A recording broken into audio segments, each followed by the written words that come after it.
are starting our next session in Lucy, and we have been doing what kind of writing? Informational writing. Very good. And so if you look at our board right there, it kind of takes you through where we've been so far, okay? We started by picking a topic that we knew a lot about, we were experts on, and then we wrote fast and furious, and then we broke up our writing and made sections and chapters, right, that we could put into our table of contents. So yesterday, I had you look at your table of contents and look at your sections and start what we call boxes and bullets, okay? And boxes and bullets is a really great organizational structure for you to use to look at your writing and to organize it and make sure that it has enough information in it and that it has good details and that the details are appropriate and they flow, okay? So it was another way for us to visualize what we had on our paper and kind of see what our different sections were and if we had enough information in them. And yesterday I went through and I showed you that. I modeled, and then I had you go back to your seat and start your boxes and bullets. And today is one of my favorite sessions because now we get to really put our knowledge on paper, okay?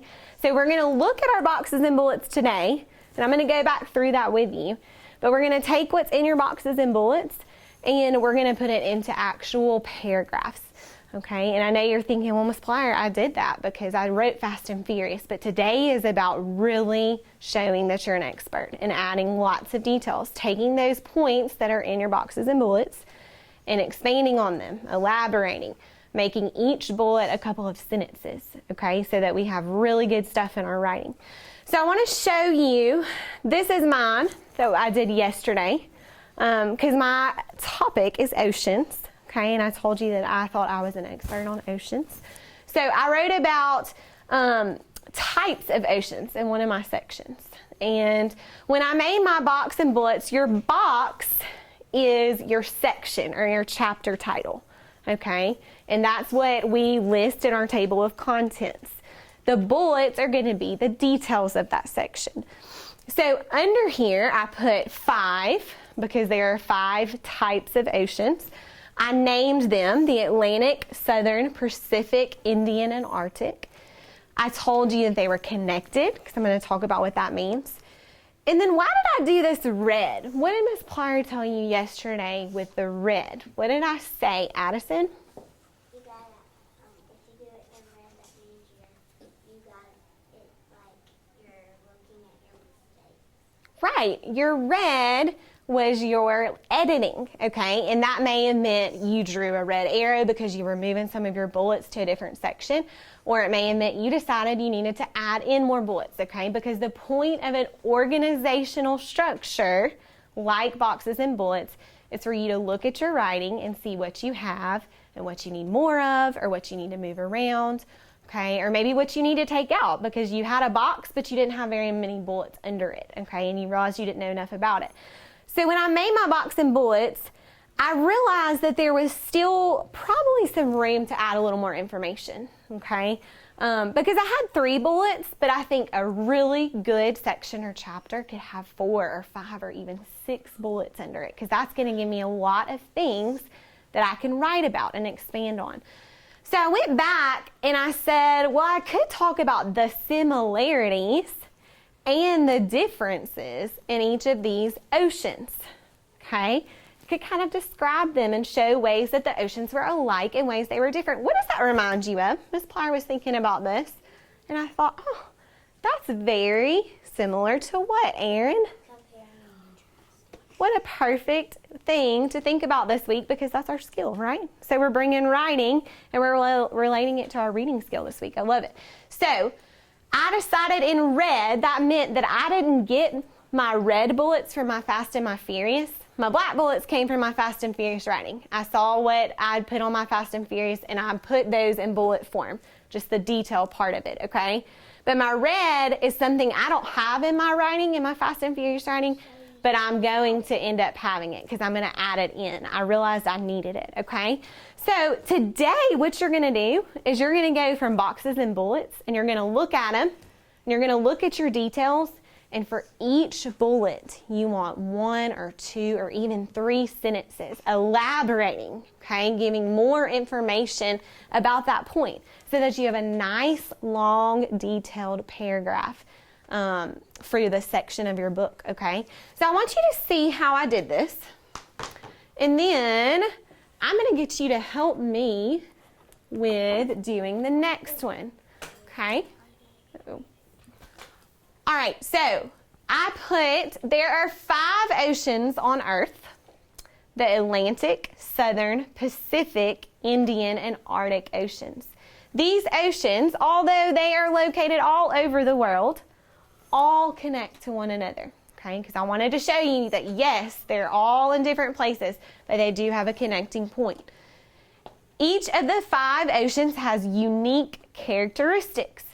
In some ways, the 5 oceans are similar. For example, each ocean is home to many plant and animal species.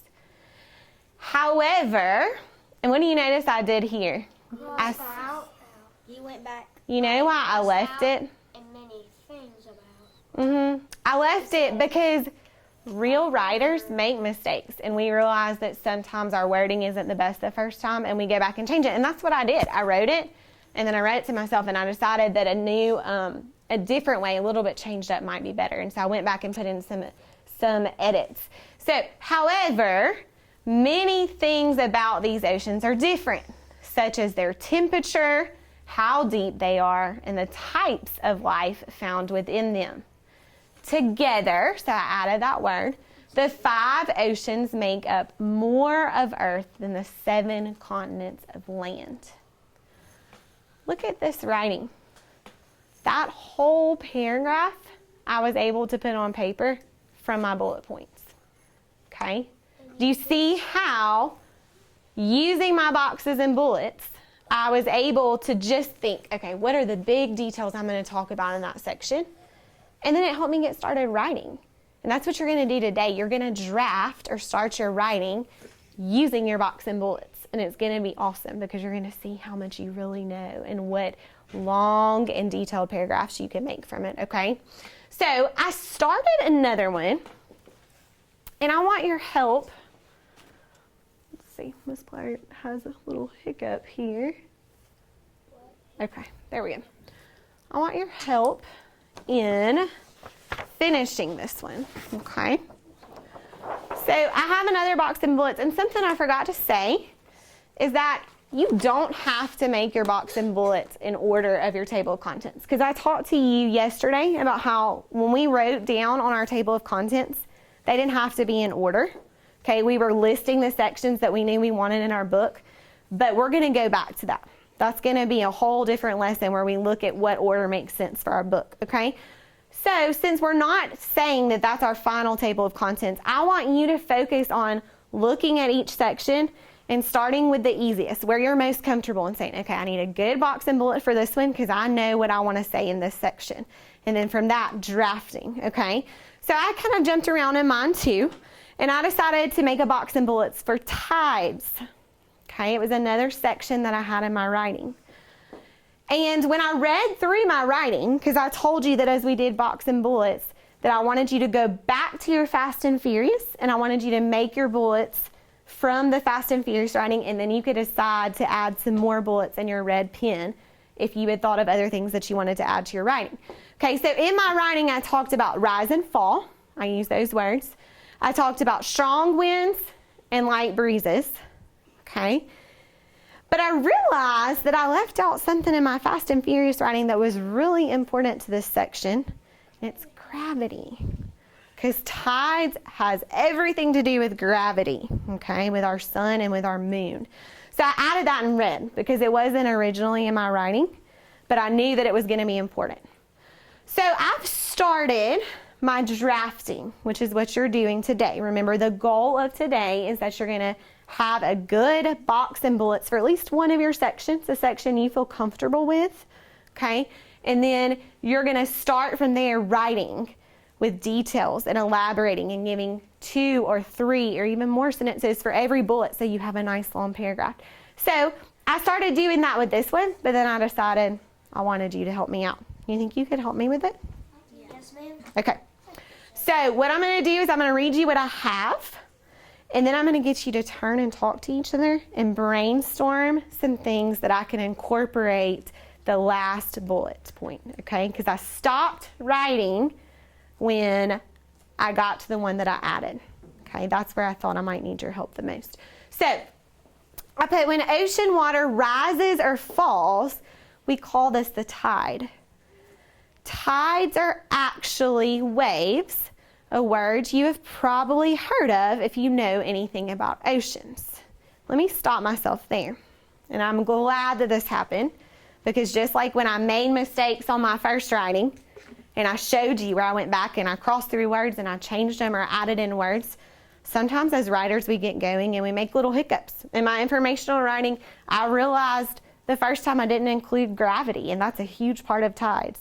And now I realize I made another mistake. Tides are not waves, but they're like waves. They're very similar, so people get them confused. Miss Plier realized that she needed to reword that. But it's a simple fix, because guess what? I can say tides are actually like waves. I'm just going to add that word right there. Easy fix. But I wanted you to know they are not waves. They're very similar to waves, but there's a little bit of difference, okay? So, tides are actually like waves, a word you've probably heard of if you know anything about oceans. Waves can be big if the wind is strong, or just small ripples if the wind is more of a breeze. Okay, and that's where my points of winds come in. Tides and waves are very similar, okay, but we're about to see how they're different too, okay, through talking about winds and gravity. So I've just told you about waves and how they're affected by the wind, but I need your help finishing this out, especially since I added my bullet point gravity, because if I have a bullet point in my box and bullets, then I want to have sentences on it, okay?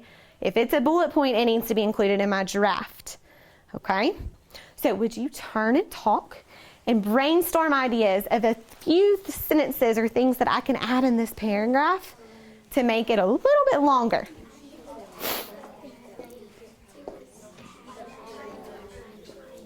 Do you remember reading about gravity this morning? Do you remember reading about gravity? What does gravity have to do with? It's like wind. It's what? It's like gravity is like kind of like wind. Well, gravity is like what the wind is to the waves. Wind causes the waves, but gravity causes the tide. Okay, so I need to make sure to make that clear to my readers, because that's how tide and waves are different. Okay, so I want you to think about that and talk with each other about how I could say that. Okay.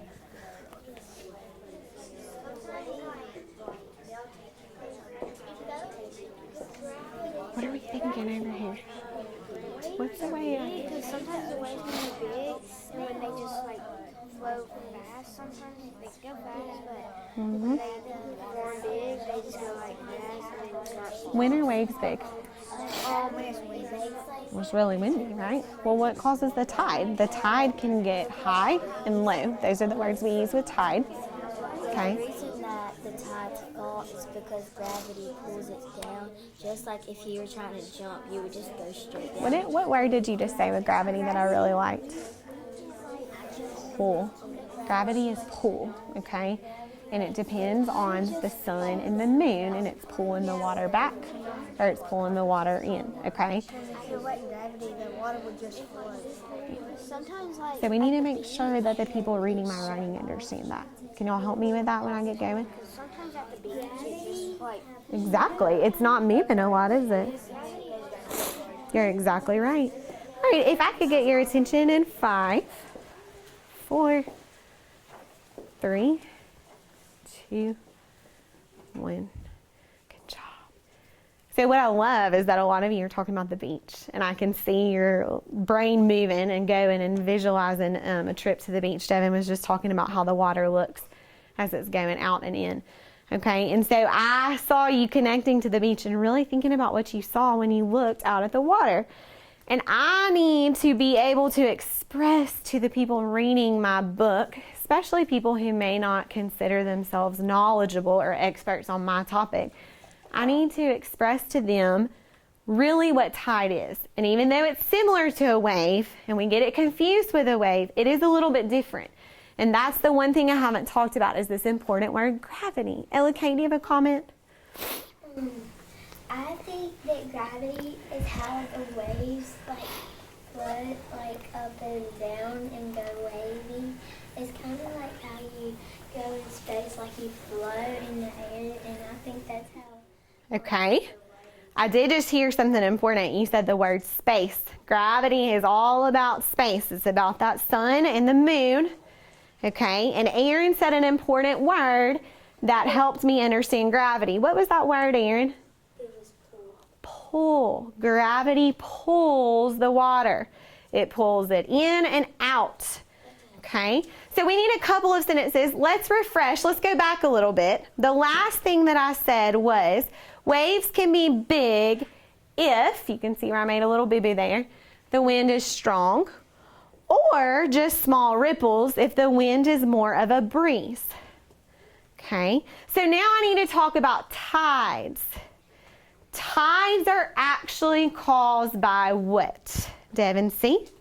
The wind, gravity. Not quite the wind. What are tides caused by, Hannah Jo? Gravity. Gravity. So we're going to put that first. Don't let me step on you. So we're going to say tides are actually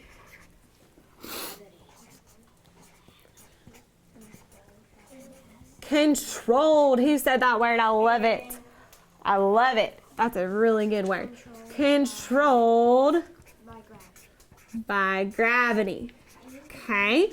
I still want to give my reader a little more. And you can see that this paragraph that I'm writing right here is not quite as long as the paragraph I showed you a few minutes ago on my first box of bullets. So we still have plenty of room to elaborate and give details in this draft.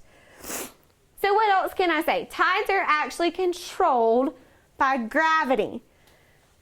There were two words that were opposite of each other that you probably noticed when you were learning about oceans that came up a lot. There's one kind of tide at a part of the day and a different kind of tide at another part of the day. Brady, what words did they use? Low and high. Low and high. So, depending on the part of the day, what can we say? Tides can be Low and high. very good. Depending. When the moon, I think when the moon comes out that it becomes low, and when the sun is out it becomes high. On the time. And Devin, see, I'm going to come back to you because I love what you just said. Depending on the time of day, tides can be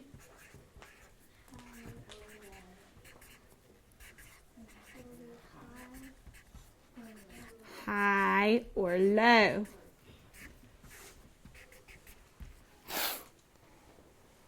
I loved what Devin C. said. Devin C., what words did you just mention that were really important? Started with an M. It's in our solar system. Moon. The moon and the the moon and the sun and their position, where they are in our solar system, controls gravity, which controls the tides. Okay? The position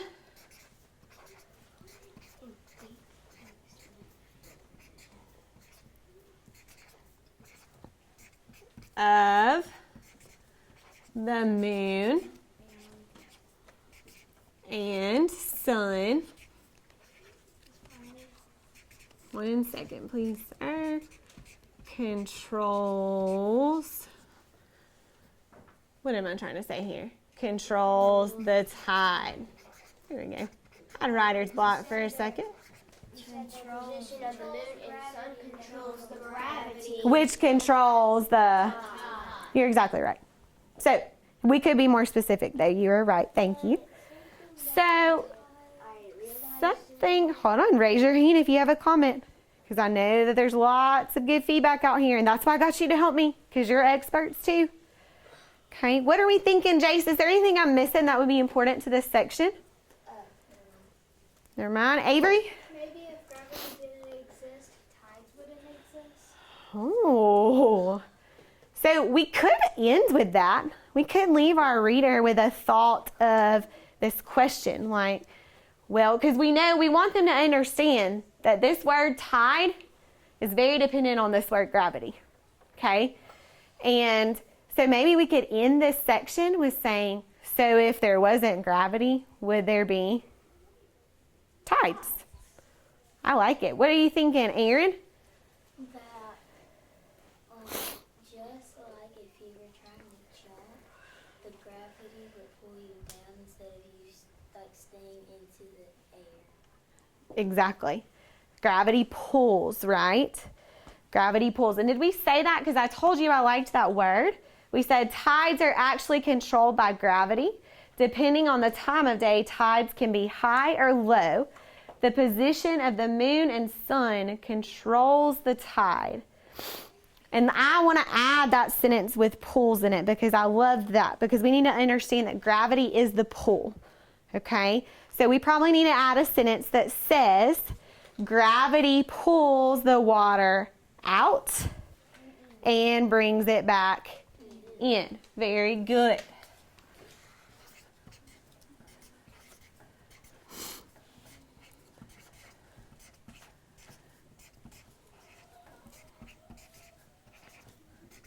And then I'm going to go back to what Miss Avery said, because I love it. I think it's kind of creative and it's very inquisitive. And I think if we're reading an informational book, we're going to be inquisitive. We're going to ask questions. So gravity pulls the water out and brings it back in. So could it be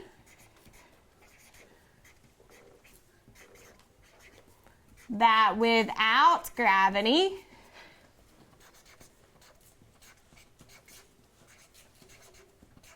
there is no what?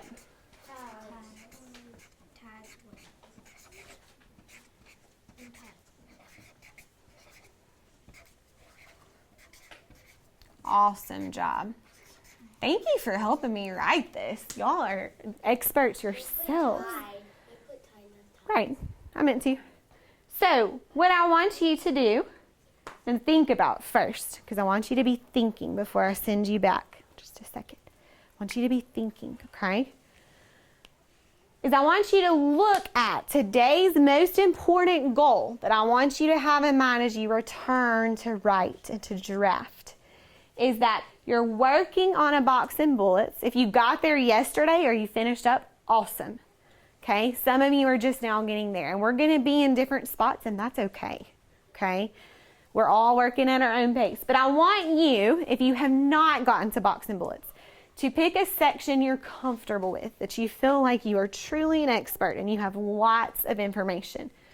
Make your box and bullets. Your box is your topic of that section. Okay, a subtopic of the big topic your book is about. And your bullets, remember, are not sentences. They are just words and phrases that show the main details that you're going to elaborate on, okay, that you're going to write more about. And then you're going to draft. You're going to use one of your box and bullets. That's our goal today, just one. Look at it and start drafting, making sentences for each bullet that turn into a paragraph with lots of detail. Okay, that's how we start our chapters. That's how we get chapters formed for this book that we're writing. Okay, so what I'm going to do, we need to remember that as informational writers today and every day, we want to be organized in our writing. Okay, and boxes and bullets helps you stay organized. So you're going to use that organizational structure to see what information you have for each section and to begin drafting. I have made sure that everybody has a job because I have today's writing goals up here. Okay, and this is step by step of where you should be. And it has a spot for everybody so that nobody gets to their seat and feels lost or overwhelmed or like they're behind or they don't know where to start. Okay, so you're going to find your place on here. You need to make sure your Fast and Furious is done. I know a few of you expressed to me that you had already thought of more things you wished you had put in there. Okay, make sure that's done. Make sure your writing is broken into sections, which we also call subtopics. Those form our chapters. Okay, and then you're going to pick the section you feel most knowledgeable on, that you know the most about. Make sure you have a good box and bullets and use that box and bullets to begin drafting. So you start on whichever part of this fits you, wherever you are as a writer in this room. Okay, I want to see you crisscross and see which table is ready to return to their seats first. I will be walking around looking at your writing, helping you if you get stuck. Please remember that you have your writing reference folder, your red reference folder. There is nothing that I have added today. I will have my drafts displayed for you so you can see how I took bullets and made them into sentences, okay? That will be your example today. I'm not going to add any further references in here today, but you do have your table of contents references, and there's a couple of different ones. And then yesterday I put an example of box and bullets. So if you're at one of those stages and you need another example other than mine, you can get out these examples, and every table has one, okay? All right, if we'll put our hands down and show me crisscross, I'm going to send tables who look ready back to start drafting. Harper's table, would you return to begin drafting, please?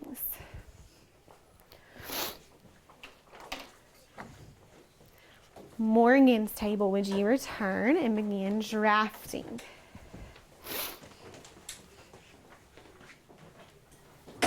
Eli's table, would you return to your tables and begin drafting? Yes, ma'am. So today, I just want you to pick one. Pick one that you feel really comfortable with, okay? Don't get overwhelmed by all of your box and bullets. What I would like for you to do today is look at your sections and say, which one do I feel like I know the most about and that I feel really excited to start writing? Make your box and bullets for that section and then flip your paper over. You can even, if you want to go ahead and start on a new page so that your box and bullets is close to your draft, you could do your box and bullets there and then you're going to draft and keep. Okay, but you're going to make your box and bullets and then you're going to start your drafting like Miss Plier did. Okay? Exactly. I want you to get started on that and I'll come check on you and see how it's going, okay? I want to see every pencil moving, even if you're waiting on me. I want to see that happening. Do you feel really comfortable with either of these sections? Do you feel like you know a lot about them? Okay, so instead of continuing your boxes and bullets, pick one of these and let's go ahead and start drafting. Okay, so which one would you rather draft today? Which one would you rather write more about? Dancing. Okay, is there anything that you could add? You're going to talk about your best part or your favorite part of dancing. The end, is there something special y'all do at the end of a dance? Is that what you mean by the ending? Okay, the fun part. Maybe is dancing a part you have to practice for, or are there moves that you have to know that you have to put into your dances? Okay, so maybe, because remember Ms. Plier said we really want our bullets to be like 4 or 5 or 6 bullets so that we have good information under it, okay? So see what bullets you can add to make this section a little longer and you then start drafting, okay? Just add a couple more bullets about dancing. Think of the things that you would tell me if you were just having a conversation with me about dancing. Got me? All right, I'll come back and check on it.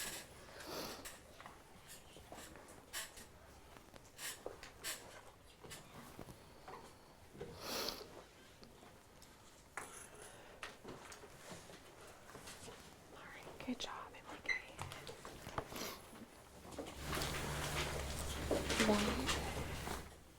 Okay. Do you have a lot of bullets? Thank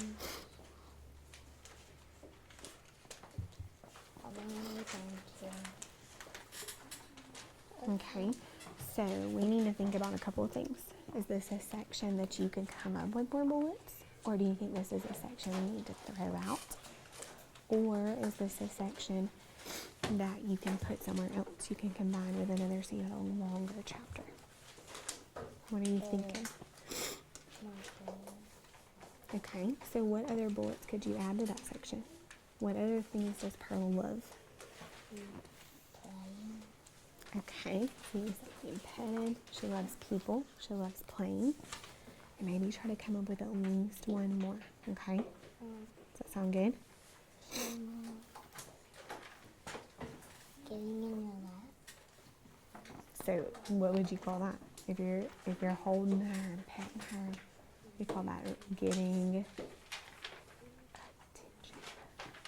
Loves attention, being paid attention to, right? Keep going, and once you come up with a couple more bullets, you can begin drafting, okay? Got me there? Mm-hmm. All right, so if you'll look at me for just a second, I want to kind of tell you what I told Jace, because I see several of you waiting on me. Please remember that if you're at a spot where you feel like you need me, and you're waiting on me to come around, that I still want to see you writing and working, okay, and using this time, because this time is valuable as a writer.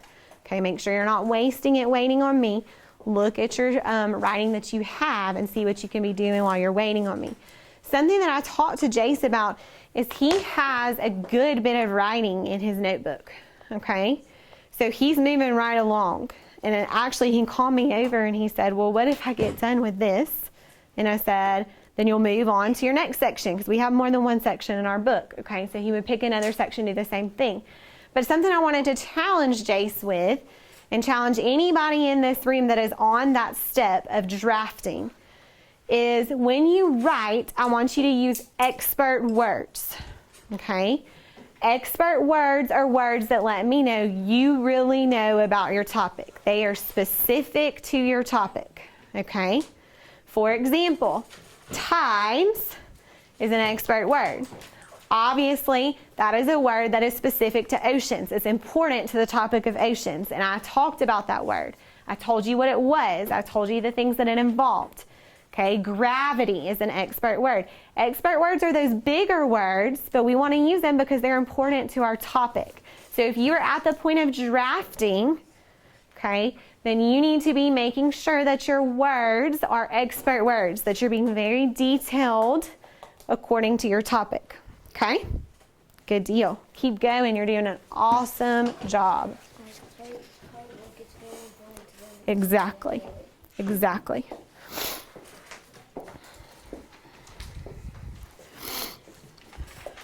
Yes, ma'am. So do I write about the differences and Right. So this section you titled is what kind of dance did I do? And really, Kate, if you wanted it to be more about the different dances, you could change the title of your section. You're not stuck with that title. So when you list this, if you realize it would be a better section to really describe those dances, you could say types of dance, okay? And you can edit that out with your red pen. That's okay, okay? And then in your paragraph, you could still connect to these all being types of dance that you have learned and that you've tried. Okay, so you have several bullet points, so what's going to be your next step? Once you've completed a box and bullets, what do I want you to do? do my Drafting. Awesome. Exactly. You're ready to go. You're ready to go.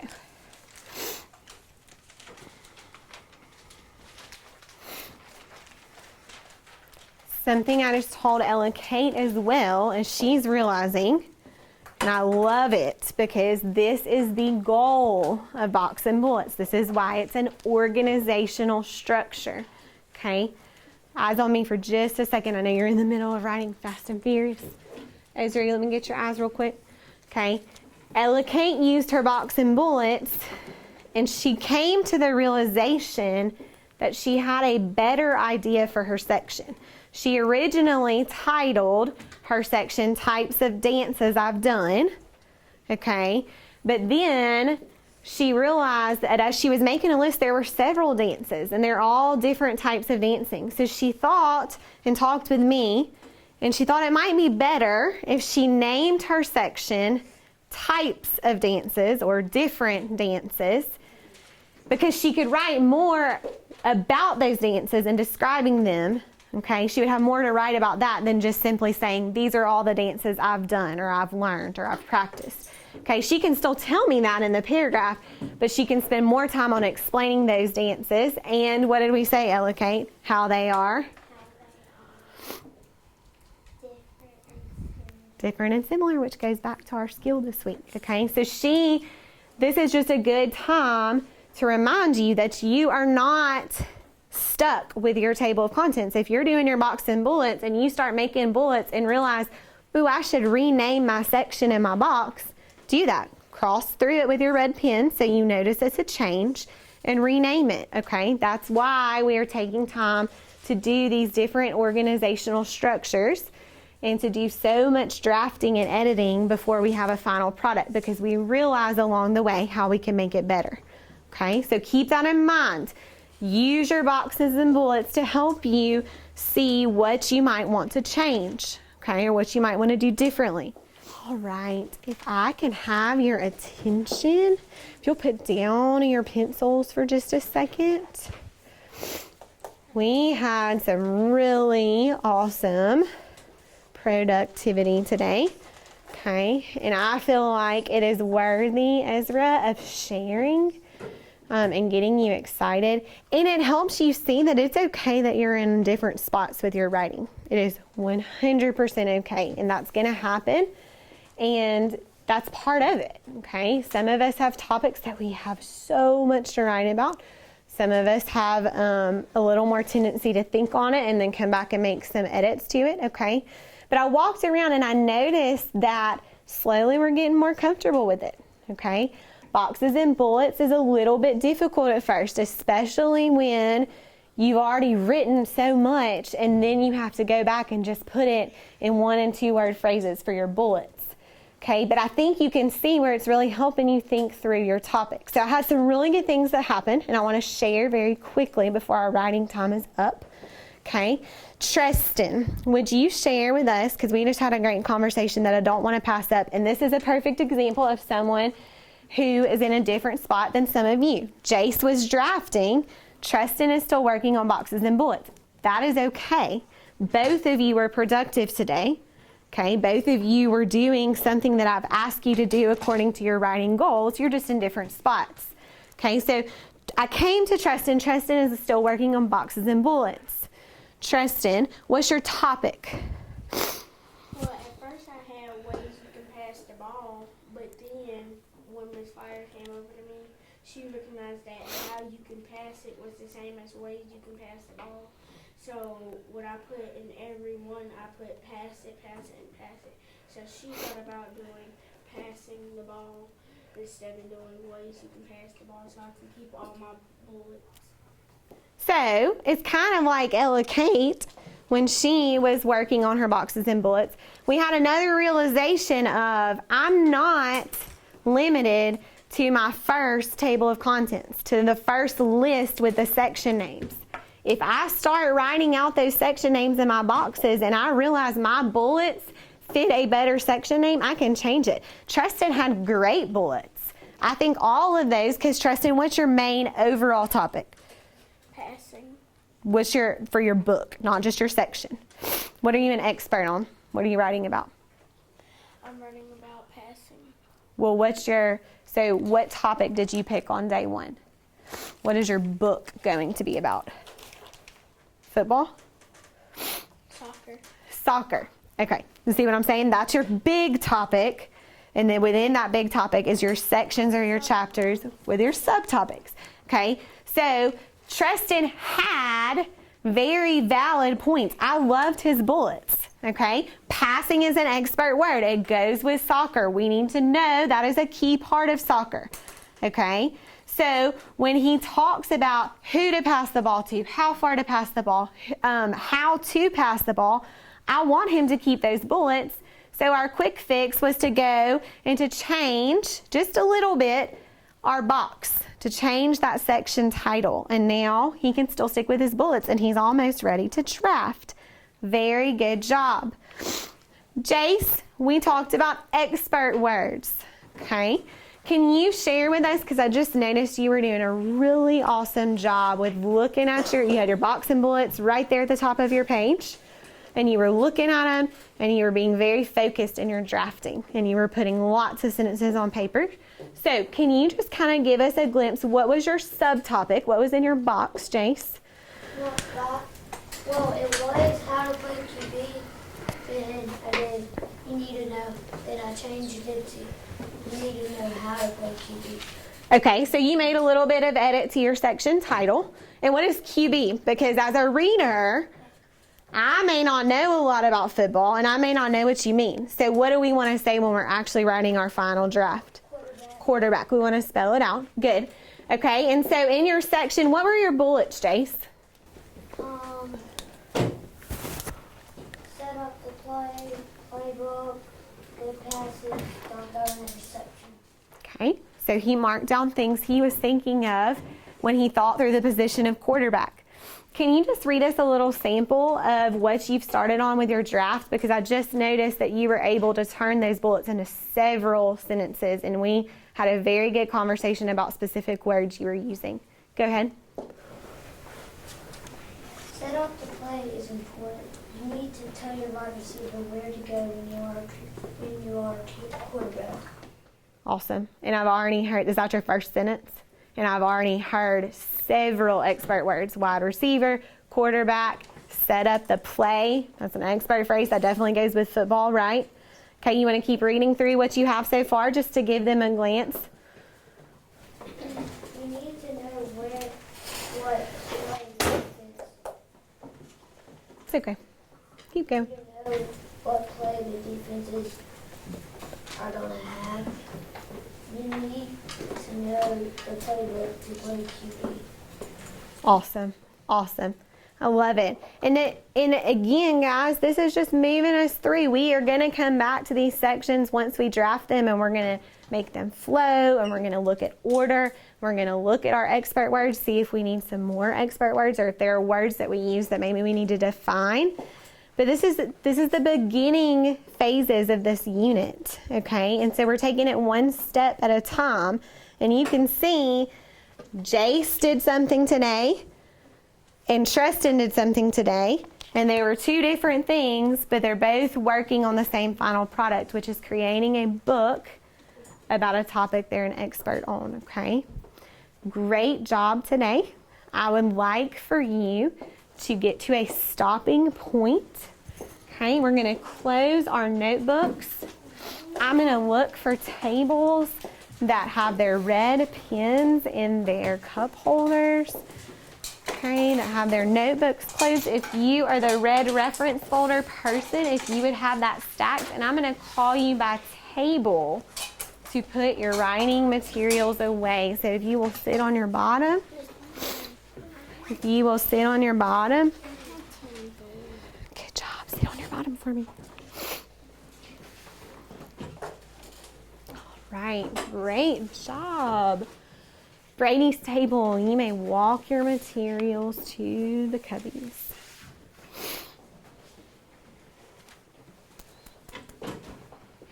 Ashton's table. Yes, Ella Kate.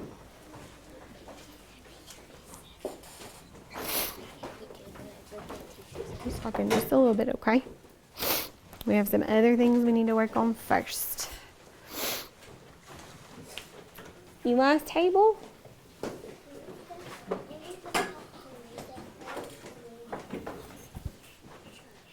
Guys, we're going to talk about the rest of our day in just a second. Be patient with me, okay? Hannah Joe's table.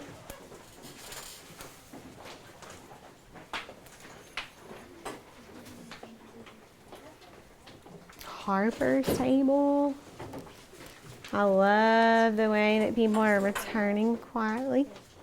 So as we move into our next session of writing, okay, we'll continue with our topics and we'll continue with our boxes and bullets and turning them into drafts. And then we'll look at a new aspect of that. So We're going to leave all of our posters up that we've made, just like we did for narrative writing. Okay.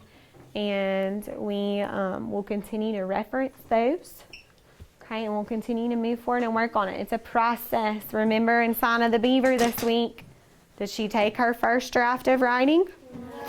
How long did it take her? 20 years. Now, obviously, we don't have 20 years to write our expert writing, but we are going to take more than a couple of days. So take a deep breath. You did a great job. Okay. And we are going to move into Sign of the Beaver